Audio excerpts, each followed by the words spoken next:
آج جیسا کہ آپ دیکھ رہے ہیں ہمارے یہاں ہمارے جو سینئر لیڈرشپ جس میں ہمارے لیڈرز تھے اور ایکس ایم ایل ایز تھے ان کی ایک میٹنگ ہوئی جس میں ہم نے ایک ریزولوشن پاس کیا کہ ایک تو ایران کے لوگوں کے ساتھ ہم نے اپنے یکجہتی ظاہر کی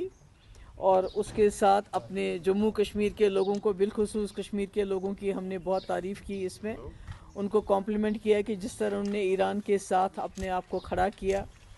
ان کے لیے بڑے پرامن طریقے سے پروٹیسٹ کیے اور ایران کے لوگوں کو بھی ہم سلام کرتے ہیں کہ انہوں نے وہ جس بہادری کا اس وقت اپنا وہ اظہار کر رہے ہیں جس طرح سے وہ لڑ رہے ہیں ایک شیطانی طاقتوں کے خلاف وہ قابل تعریف ہے اور اس کے علاوہ ہم اپنے جموں کشمیر کے لوگوں سے یہ گزارش کرنا چاہتے ہیں کہ رمضان کے آخری دن ہے اس میں دعا کریں ایران کے لوگوں کے لیے بڑے مشکل حالات میں ہیں ان کے لیے دعا کریں اللہ تعالیٰ ان کو فتح نصیب کرے اور ساتھ ہی اس میں ہم جو ہمارے مسلم ممالک ہیں ان سے بھی ہم استدعا کرتے ہیں گزارش کرتے ہیں کہ اس وقت آپ ایران کی مدد کو آ جائیے ایران کے لیے ہمدردی کی ضرورت ہے اس وقت مشکلات میں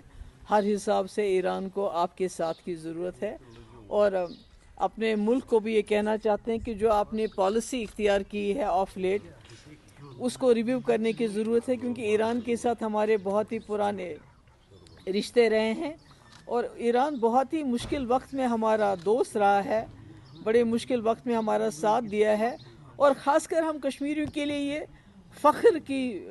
بات ہے کہ ہمارے لیے اسلام تو ایران سے آیا ہے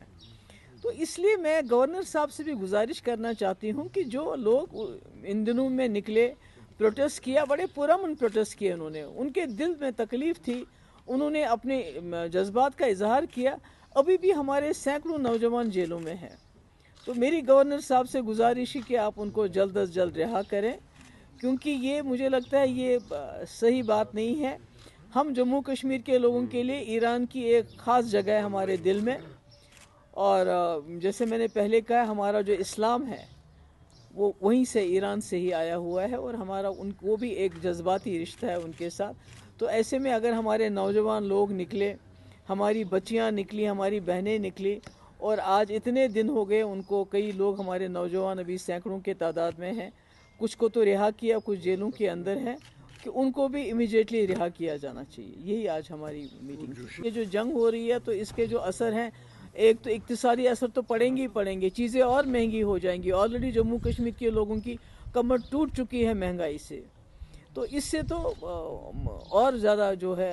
جموں کشمیر کے لوگوں پہ پورے دنیا کے لوگوں پہ اثر پڑے گا میں نے پہلے بھی کہا شبیر شاہ صاحب جو یو اے پی اے کے انڈر بند تھے اور ان کی بچی نے بہت تقدم کیا ان کو چھڑانے کے لیے اور اللہ تعالیٰ کا شکر ہے کہ الٹیمیٹلی جو ان کا حق بنتا ہے اس میں بھی اتنے سال لگے ان کو وہ حق ملنے میں مگر شبیر شاہ صاحب کے ساتھ کئی ہمارے لوگ یو اے پی اے میں بند ہے جن کی تعداد سینکڑوں میں ہے اور ان کے پاس بیچاروں کے پاس وہ ویر بدال نہیں ہے تم چھ واریاہ غریب تمن چھن تیز روپیے وہ وکیل کا نہیں کر سکتے انتظام وہ عدالتوں میں کیس نہیں لڑ سکتے ہیں وہ کہاں سپریم کورٹ جائیں گے تو وہ تو اچھا کیا ان کو ریلیز کیا میں کہتی ان کے ساتھ اور بھی کئی لیڈر ہیں جو بزرگ ہیں جس میں جماعت اسلامی کے جو سربراہ ہیں اور بھی کئی ہیں یا غریب گھروں کے بچے ہیں جن کا ٹرائل چل رہا ہے کئیوں کا ٹرائل بھی نہیں چل رہا ہے حالانکہ ابھی سپریم کورٹ میں حال ہی میں ایک ڈیسیجن دیا کہ آپ 5 سال ہو گئے ہیں یہاں کوئی 350 کیس ہے جموں کشمیر کے جن کا ٹرائل ہی چل رہا ہے ابھی تک وہ جو ہے بات آگے بڑھ ہی نہیں رہی ہے تو میں سمجھتی ہوں کہ یہ سنم وانگچوک کا جو کیس وڈرا کیا ہے وہ جو ان کا وہ لا ان کے جو لگا تھا ان کے خلاف جو قانون سلیب کیا تھا اس کو وڈرا کیا تو میں تو پہلی بات تو ان کو لگنا ہی نہیں چاہیے تھا سنم وانگچوک جیسا انسان جیسا ملک پرست جس کو ہم کو تو خیر اینٹی نیشنل کہہ کے ہمارے پی ایس اے یو اے پی اے لگا دیتے ہیں مگر سنم وانگچوک جس نے اتنا کچھ کیا ہے انوائرمنٹ کے لیے باقی کے لیے اور بی جے پی کے بہت ہی وہ مداح رہے ہیں بہت ہی ان کے تعریف کرتے تھے تو ان کو اس طرح اتنی دیر جیل میں بند کرنا یہ تو پہلے غلط تھا اب چلیے دیر آئے درست ہے تھینک یو